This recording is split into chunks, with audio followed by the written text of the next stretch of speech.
예, CBS 박정우의 한판 승부 함께하고 계십니다. 2부 문을 열었고요. 놓고 때는 이어가겠습니다. 2부에서는 이제 민주당 얘기부터 시작해 볼 텐데, 자, 더불어민주당 공천 헌금 의혹 파문이 가라앉지 않고 있습니다. 김병기 전 원내대표에 대해서 이제 탈당해야 된다, 거취 결정해라 이런 요구 목소리가 당내에서도 나오고 있는데 과연 끝까지 버틸 수 있을 것이냐 이 부분입니다. 자, 맥 소장님, 네. 맥을 짚으세요. 버티지 않으셨으면 좋겠어요. 바로 맥이 나왔네요. 그러니까 왜 그러냐면 네, 진단 이게 나왔어요. 정치권에서 이게 다소 억울한 부분이 있더라도 예. 어떤 본인의 문제 때문에 당이 혼란에 계속해서 이어진다면 탈당을 하는 게 수순이고 ABC였어요. 그러니까 그런 순리를 거슬려가면서 버텨서 뭘 얻을 수 있는지 충분히 아실 만한 분이고 전직 원내대표였잖아요. 그래서 저는 버티지 않았으면 좋겠다라는 말씀을 드리고 가능성을 얘기해 주세요. 지금도 벌써 파장 얘기를 하잖아요. 파장이 계속되고 있습니다. 아. 그러니까 이 파장이 계속된다는 거는 당에 머물면서 발언들을 이어가기 때문이잖아요. 제명하기 전까지 제명을 하더라도 탈당은 하지 않겠다. 예. 근데 거기에 이제 지도부한테 물어보게 되잖아요. 예. 총천회 대표 나와서 뭐라고 합니까? 본인의 뜻을 존중하지만 탈당했으면 좋겠다는 식의 뉘앙스가 나오기 시작하잖아요. 박지원 의원도 그랬으면 좋겠다고 얘기하잖아요. 동생아 떠나라. 그러니까 이게 본인의 어떤 여러 가지의 사안 때문에 다른 동료 의원들과 지도부가 흔들리기 시작했다는 점을 저는 인지했으면 좋겠고 1월 12일이 이제 최종 결정이 나잖아요. 당에서. 당 징계위. 저는 제명 결정이 나올 거라고 봅니다. 제명. 근데 그러게 되면 당도 아프고 본인도 아프잖아요. 예. 그래서 저는 그 시간이 남았으니까 조금 더 좀 억울한 점이 있다 손 치더라도 예. 저는 탈당하고 떠나는 게 나중에 정치적인 회복을 위해서도 올바른 선택이다. 원내대표 그만뒀다고 바로 그렇게 등에다 칼 꽂습니까? 나는 그게 도의상 의리상 맞습니까? 저는 늘 라고 얘기할 수 있겠죠. 김병기 대표 쪽에서. 예. 그런데 예. 서 수장님 말씀이 맞아요. 지금 당에 부담 많이 주고 있잖아요. 예.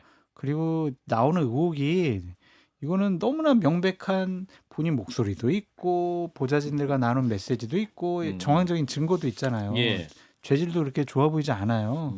그럼 당연히 탈당하셔야죠. 근데 본인이나 참모들은 야 그래도 집권 여당 국회의원이라는 보호막이라도 갖고 있어야 경찰들이 함부로 나 조사 못할 거 아니냐 그런 생각을 가질 텐데 예. 시간 문제일 것 같습니다. 근데 이분이 이제 원내대표 될 때도 그 녹취가 드러났었잖아요. 네. 그 부인과 그 네. 국정원 직원과에서 본인 아들 그 취업 관련해서 이제 여러 가지 그 전화 맞아요. 녹취가 나왔었는데 그걸 뚫고 결국 원내대표가 그러니까요. 됐었었고 이분이 네. 뭔가 버티는 좀 힘이 좀 강한 분인 것 같다 이런 생각이 드는데 과연 무엇을 근거로 또 지금까지 버티고 있는 것이냐. 일각에서는 이제 강선우 의원과의 녹취가 전화 통화가 아니고 함께 이제 대화하는 내용을 맞아요. 녹취한 거잖아요. 그러면 강선우 의원과의 대화만 녹취했겠냐?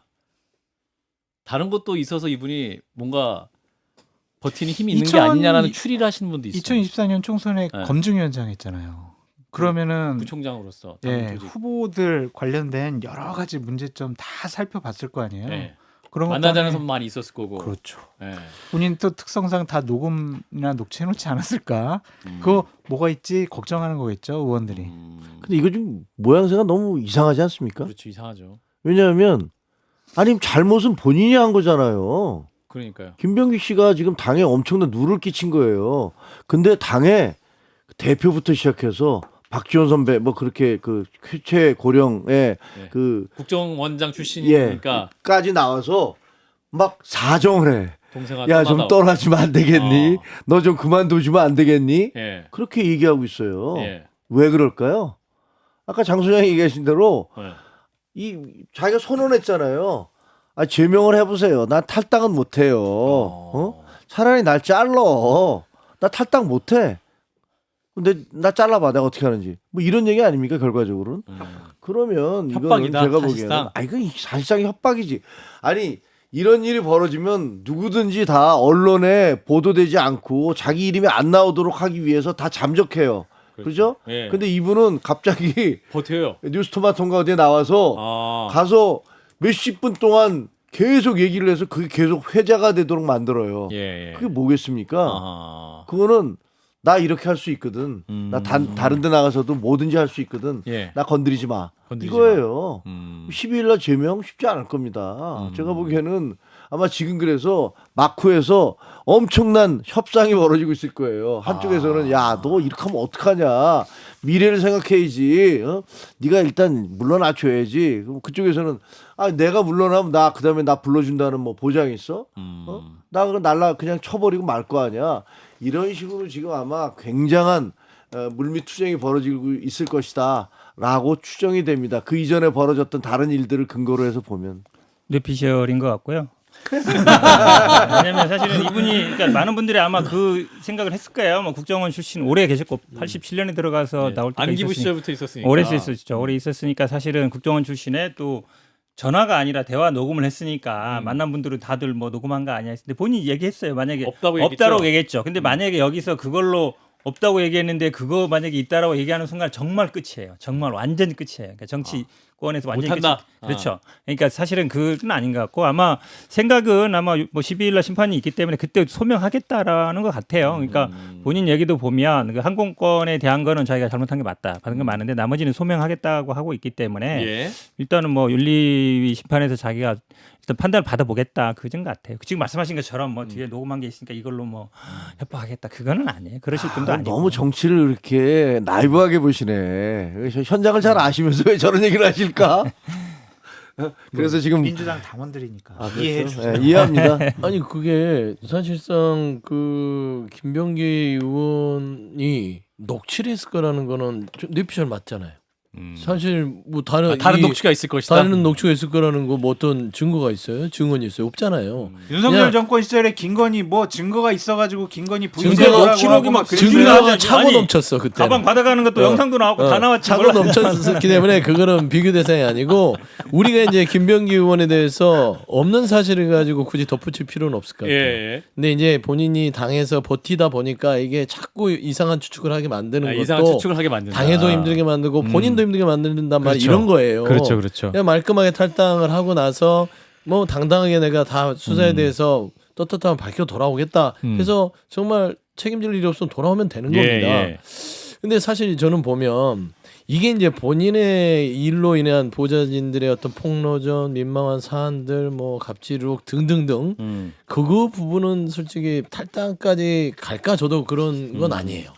사실 버틸만하다 그 정도는 예. 주장이니까 서로 간에 보좌진과. 근데 강선우 의원과의 대화에 있어서의 책임은 공천헌금이라는 절대 이 대한민국 정치사에서는 퇴출돼야 될 그런 상황에 엮였잖아요. 묵인 방조. 묵인 방조는 제가 했다고밖에 할 수 없잖아요. 왜냐하면 결과적으로 억울한 면이 있다 하더라도 김경식 의원이 공천이 돼버렸어요. 예. 그날 심사할 때 안 간사였잖아요. 나오고. 안 나온 것도 있고. 그래서 이 부분은 억울하더라도 책임을 져야 됩니다.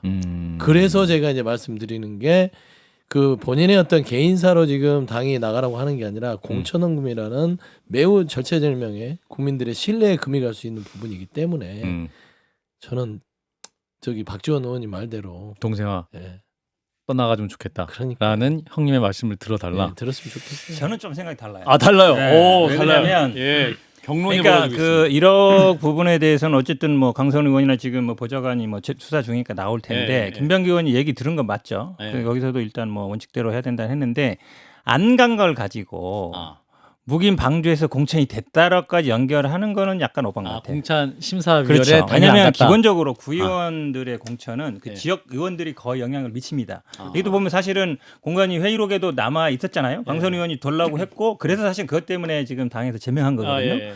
나는 관여 안 했다 그랬는데 회의록이 있었으니까. 근데 대부분의 아시겠지만 구의원이나 이런 분들은 이제 지역구 의원의 영향력이 있고 간사도 물론 영향력이 없다고는 할 수는 없어요. 하지만 안 갔는데 그 회의에 안 갔고 물론 뒤에서 뭘 했는지 모르겠지만 약간 소극적으로 나는 빠지겠다 한 거거든요. 그거에 대해서 공천의 책임지라? 그거는 제가 보기에 약간 오반 것 같아요. 왜 안 갔을까요? 그건 모르죠. 다른 뭐 아니 그러니까 예를 들어서 다른 회의 다 가고 그 회의만 안 갔으면 뭐 약간 의심받을 수 있어요. 네, 그렇긴 마지막 한데. 회의였고 그렇지. 마지막 회의였는데 본인은 가지 않고 그 다음에 카드만 줘서 거기서 회식하게 했어요. 그 상식적으로 이상하지 않습니까? 그리고 제일 중요한 어떻게 보면 자기 국회의원한테 1억 싸들고 와서 그 공천 달라고 그러고 그걸 가지고 협박했던 사람이 공천을 받느냐 안 받느냐에 문제가 걸려 있어요. 본인이 가지 않더라도 당연히 전화를 하든지 뭐 연락을 해서 이 사람 절대 공천 주면 안 된다라고 얘기를 했어야 돼요. 그리고 그 저 강선우 의원이 가서 이거 비호하는 것들에 대해서도 강선우가 뭐라고 얘기할지 모르지만 그 사람 절대 안 된다 이렇게 얘기했으는 게 그게 정상이에요. 근데 그걸 안 한 거예요. 그걸 안 했는데 누구든지 그거 봐주려고 갔다고 일부러 안 갔다고 생각하지 그게 무슨 일이 있어서 안 갔다고 생각합니까? 아니 저도 뭐 왜 안 가는지 모르겠는데 지금 말씀처럼 그때 회의에 안 갔기 때문에 그 부분을 사실상 방조한 거기 때문에 공천에 책임이 있고 공천 헌금 부분에 대해서 책임을 져야 된다는 거는 저는 좀 알겠습니다. 이제 정천 대표가 이런 사안에 대해서 시스템 에러라기보다는 휴먼 에러에 가깝다 이렇게 또 선을 그었는데 사실 이 휴먼 에러는 문영배 전 재판관이 이제 최근에 직원 전 판사라든지 이런 부분 사법부 신에 대해서 사법 개혁 너무 하려고 하지 마라 휴먼 에러인 부분인데 이제 그런 부분을 말씀하신 차원에서 나왔던 건데 이 휴먼 에러, 시스템 에러 이 정청래 대표의 발언은 우리 장 소장님이 말씀하셔야 될 것 같아요. 한동수 윤리심판원 원장은 이렇게 얘기를 하죠. 이건 네. 휴먼 에러가 아니라 휴먼 크라임이다. 이거 죄다 죄. 한동수 변호사, 실수- 전 감찰부장. 예, 지금 민주당 윤리심판원 심판원, 예, 맞아요. 원장이잖아요. 예, 맞아요. 죄라고 표현을 했어요. 휴먼 크라임. 예, 실수가 아니라고 그랬습니다. 죄라면은 이거는 민주당의 공천 시스템이 잘못됐다라고 봐야 되겠죠. 시스템을 한번 되돌아봤으면 좋겠어요. 당시에 예. 그렇게 문제가 생기고 여러 가지로 강선우 의원이 그 문제를 고백을 했으면은 당사자인 강선우 의원은 그 공천관리위원회에서 뺐어야 돼요. 그게 재척사유다. 시스템적으로 맞죠. 재척사유였다. 근데 그걸 안 했잖아요. 음. 그럼 이건 시스템적으로도 상당히 좀 문제가 있지 않나 그렇게 보여집니다. 근데 이제 휴먼 에러 이런 이제 휴먼 크라임을 하는 것들은 사람의 실수, 사람의 예, 범죄. 범죄인데 정청래 대표는 당 대표 입장에서 예. 이거를 휴먼 크라임을 하기 쉽지 않죠. 아. 그래도 의원이고 동료 의원이기도 하고 그다음에 본인들 스스로 탈당도 하고 한 분은 제명도 당했고 한 분은 전직 원내대표로 지도부로 같이 활동했는데 이거를 휴먼 크라임이라 하기는 그래요. 한동수 윤리위원장은 아무래도 좀 삼자적 입장에서 명확하게 얘기할 수는 있어요. 예. 그래서 저는 이제 사실 이제 단어를 가지고 따질 부분은 아니나 이걸 휴먼 에러로 이걸 가둬버리고 여기서 잘라버리면 안 됩니다. 이거는 당원보다 더 큰 국민들이 보고 있어요. 우리 민주당은 절대 이런 공천 헌금을 용납하지 않는다는 걸 보여줘야 됩니다. 그러면 시스템에 대해서도 한번 보겠다. 그러니까 휴먼 에러인데 이 휴먼 에러를 막기 위해서 우리 민주당이 끊임없이 시스템 공천에 대해서 노력해 왔고 지금 저는 이런 일은 안 벌어질 거라고 생각했는데 이 개인의 일탈을 못 막았네 이 시스템이. 예. 그러면 이 시스템도 다시 한번 들여다보겠습니다 하면 되는 거예요. 그래서 뭐 어려운 문제가 아니라고 봅니다. 예. 이거를 휴먼 에러로 축소하는 거는 어불성설이죠. 왜냐하면 그 김경 시의원 지금 해외 도피해 있는 김경 시의원 같은 경우는 처음 시작을 비례대표로 했어요. 네. 그리고 그 다음에 자기와 전혀 상관없는 강서에 가서 1억 원을 돈 주고 그다음에 시의원이 됐어요. 단수 공천을 받아서. 그다음에 그것도 모자라서 그다음에 또 무슨 문제가 생길 것 같으니까 영등포로 가서 영등포 구청장을 하겠다면서 그러면서 거기다 그 뭐야 당원들 몇천 명을 끌어오겠다. 예. 그 사람들 내가 돈 다 줘서 끌어오겠다라고 해서 논란이 됐던 분이에요. 이렇게 이분이 메뚜기 뛰듯이 전혀 상관없는 곳으로 이렇게 뛰어다니는데 이것을 전혀 방치 걸러내지 못했던 것들이 그게 시스템의 문제 아닙니까?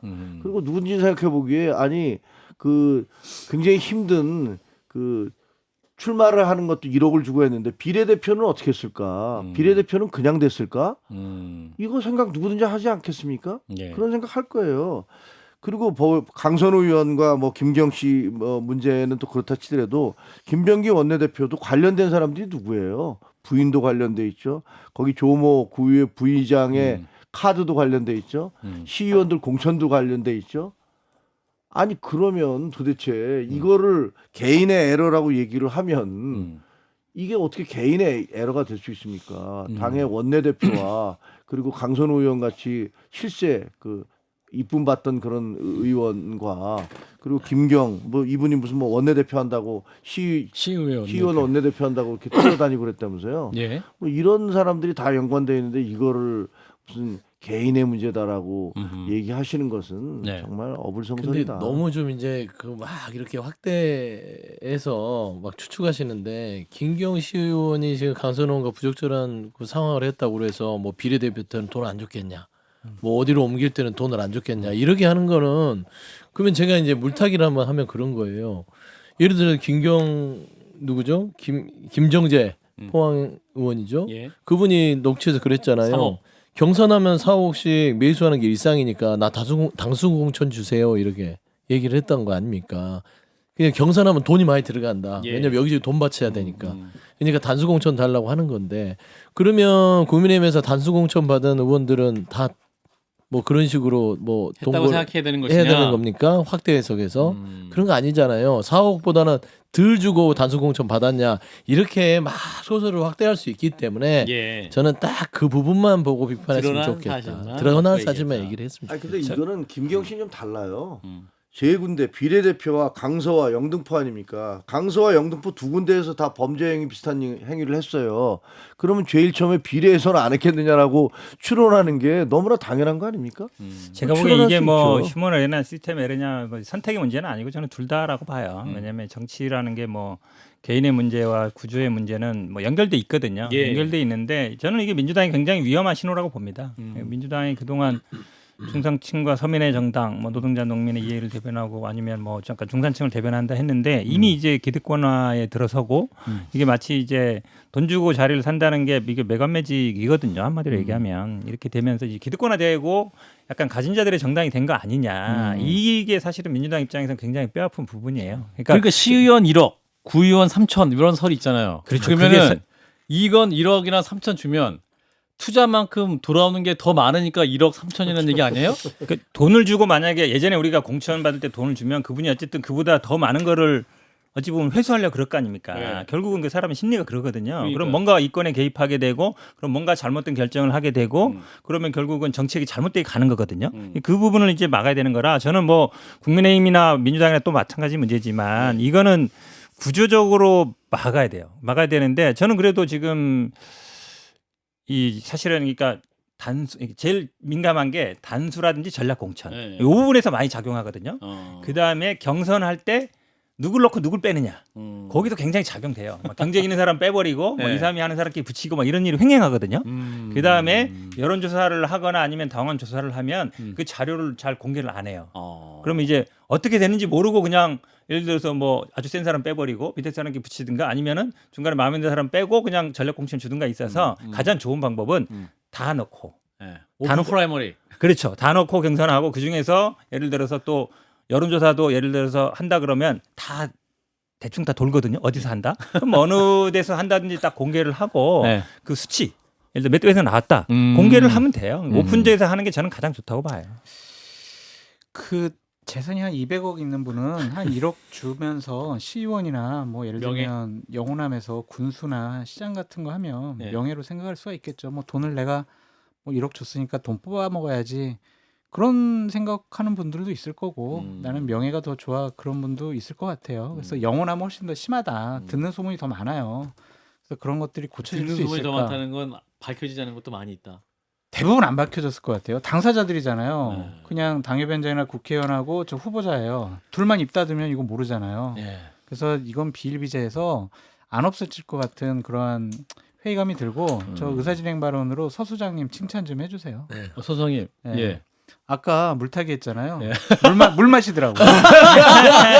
우리 이제 약속시키면 물타기에서 물 마시더라. 아, 근데 고뇌하는 양심이야. 칭찬해줘야 돼. 내가 보기에. 고뇌하는 양심 말씀해 주세요. 김건희나 하는 일을 김건희나 하는 일이에요. 매간매직은 예. 돈 주고 자리 사는 거. 예. 그러니까 이런 일을 우리가 목도하고 있는 민주당은 이거를 그냥 아주 그냥 어떤 개인의 일탈로 가서는 안 된다. 설사 이게 팩트가 개인의 일탈을 하더라도 국민들 앞에 철저히 이런 일은 다시는 없을 거라는 약속을 다짐하는 계기로 삼아야 된다는 예. 것이 그 동료 의원을 힐난하는 게 아니에요. 우리 당이 바로 서려면 이런 부분들을 우리가 절대로 없도록 하겠다는 약속을 재다짐하는 겁니다. 특히나 지방선거가 있잖아요.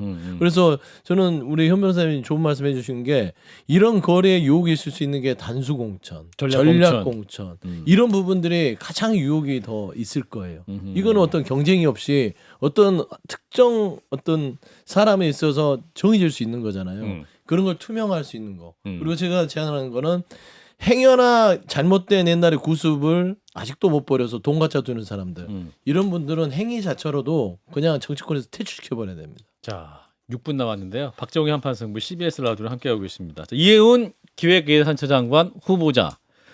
청문회 날짜가 아직 정확히 정해지지 않았는데 한 1월 19일 혹은 20일 이 정도 얘기가 나오고 있는 것 같습니다. 일단 유혹이 굉장히 많이 나오고 있는 상황에서 민주당 장철민 의원 표현을 빌려 아주 이미 많이 차이가 되는데 청문회를 버틸 수 있겠느냐 뭐 이렇게 비판하고 있고 하지만 이해훈 후보자는 정면 돌파 의지를 여전히 있으신 것 같습니다. 자 일단은 우리 누구부터 말씀하실까요? 아마 장 소장님부터 얘기해야 될 것 같은데요. 저는 오늘 말을 많이 해가지고요. 예. 현 변호사님 오늘 오랜만에 왔습니다. 아니, 백은택 변호사님. 청문회를 날짜를 빨리 잡아서 저기 하시지. 이거 지금 뭐라? 이거 너무 1월 멀죠? 9일, 1월 9일에도 모자를 파네. 지금 1월 그러니까 19일이 뭐냐? 지금 이제 하루 한 건씩 나오는데 지금. 근데 청문회 지금 뭐 이틀 하자는 건데 뭐 제가 보기에 뭐 이틀. 야. 이틀 하나 하루 하나 뭐 비슷할 것 같긴 한데 사실은 이분도 뭐 지금 고리무원이에요. 원래 민주당뿐이 아니고. 그렇죠. 근데 원래 친정에 있던 분들은 다들 지금 뭐 등 돌렸어요. 작업복지가 돼가지고 안 예. 다니고 민주당 분들도 뭐 잘 버텨봐 이런 약간 잘 버텨봐. 잘 버텨봐. 그래서 사실은 되게 고리무원인 같은데 이게 그전 같으면 예. 뭐 약간 꼭 방송은 아니어도 뭐 예. SNS 상으로든 뭐 의혹에 대해 나오잖아요. 예. 이게 뭔가 그러면 뭐 저도 약간 인사청문회 이런 데 가보면 뭔가 보도자료를 내든지 아니면 뭐 이렇게 뭔가 설명하고 설명하고 뭔가 예. 해명을 하거든요. 예. 말은 논란이 될 수 있으니까 예. 글로라도 그런 게 잘 없어요. 그래서 음. 이분이 인사청문 지금 그 준비하시는 분들이 그게 안 되나? 그게 왜냐하면 의혹이 나왔을 때 그날이나 그 다음 날 정도에 해명을 해야 되거든요. 해명을 해야 이게 어느 정도 좀 되는데 지금 해명을 안 하고 넘어가려면 다 기정사실화 해버린단 말이에요. 그래서 이 준비하는 분들이 그냥 청문회까지 무조건 그냥 조용히 있다가 갈 생각인 건지 좀 답답해요. 대응하는 게. 해명을 안 하는 게 아니고요. 못 하는 거예요?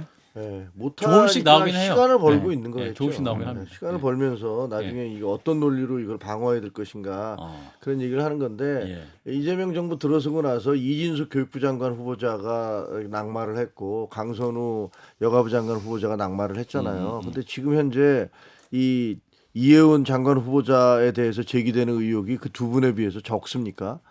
그 질이 그러니까 뭐랄까 뭐 죄질이라고 하면 좀 이건 죄는 아니 죄라고 얘기할 수는 없으니까 어쨌든 제기되는 어떤 의혹의 그 무게라는 것들이 그 두 분에 비해서 가벼운 게 아니라 아마 제가 보기엔 한 10배쯤 더 무거운 게 아닌가라는 예. 생각이 들어요. 예. 그리고 그 종류도 엄청 다양하잖아요. 강선우 후보 같은 경우는 그때 갑질 하나로 해서 그냥 끝난 거예요. 그렇지 않습니까? 네, 근데 부정한. 지금 온 국민을 경악해 한 그 운전하다가 이제 그 사고 날 뻔한 여러 사람이 사고 날 뻔했지 그거 들으면서 야 하는 거 있잖아요. 그래서 정말로. 아들 3명 키우다 보면 엄마가 이렇게 조금 과격한 소리. 오. 부인이 그러세요? 아니 저희는 딸밖에 모르겠어. 없는데 그래요? 아니 그건 우리 엄마한테 아닌 것 많이 같고. 들었던 얘기. 예를 들면 그렇죠. 적어도요. 저는 우리 그 엄마한테 얘기 많이 들으면요. 진짜 궁금한 게 그분은 자기 자녀들한테는 어떻게 할까가 궁금해. 자기 자녀들한테 그럴까? 아니면 남의 자식한테만 그렇게 하나? 그것도 상당히 궁금해요. 그리고 지금 현재 뭐 금전적인 것들 뭐 막 나오잖아요. 영종도에서 이건 뭐 명백한 투기 아니냐라는 것들이 나오고 있는데 그런 분한테 나라의 살림 곳간을 맡겨? 저는 세금 내는 납세자로서 굉장히 화가 나거든요. 예. 그래서 그 사람이 그 어마어마한 뭐 670조, 760조 뭐 이런 국가예산? 900조의 국가 예산을 어떻게 배분할지를 결정하고 그 어디다 예산을 얼마를 주냐에 따라서 그 경제가 그 지역 경제가 살았다 죽었다 뭐 그 주변에 땅값이 올랐다 내렸다 할 텐데 그것을 그렇게 과거 경제적인 부분에 있어서 뭔가 투명치 않다라는 그런 의혹이 드는 사람한테 그걸 맡긴다면 그 신뢰도가 생기겠습니까? 그래서 저는 버틸 수 없을 거라고 봅니다. 근데 만약에 이걸 버텨서 그냥 밀고 가신다면 이 정권에 굉장히 큰 부담이 있을 거다라고 봅니다. 되게 이제 이해문 후보자에 대해서 이게 뭐 아픈 것 같아요. 임명한 게. 국민의 입장에서 김정일 최고께서 말을 길게 하셨는데 예. 별로 뭐 이 부분에 대해서는 우리가 풀이할 게 없어요. 이해운 후보자한테 이제 달렸다. 그리고 강선우 후보자하고 비교할 것도 없어요. 갑질의 행태는 비슷하나 문제를 해결하는 방식이 틀렸기 때문에 강선우 후보자는 낙마한 거였어요. 예. 그 갑질의 문제에 대해서 처절하게 반성하고 그 피해자에 대해서 정말 죄송하다 그 마음을 달랬다고 했으면 저는 강선우 후보자 그때 살아날 수도 있었다. 근데 그 피해 당사자였던 보좌진들을 법적 조치하고 그들에게 덮어 씌우면서 돌아올 수 없는 어떤 그런 후보자의 자질이 이제 확정돼 버린 거예요. 근데 이현 후보자는 현재까지 본인의 갑질 문제에 있어서는 최선을 다해서 사과를 하고 있어요.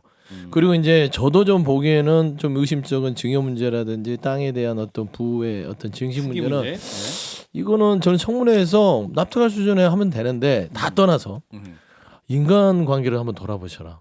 국민의힘에서 20년을 정치했는데 어떻게 한 명이 편을 안 들어줘요.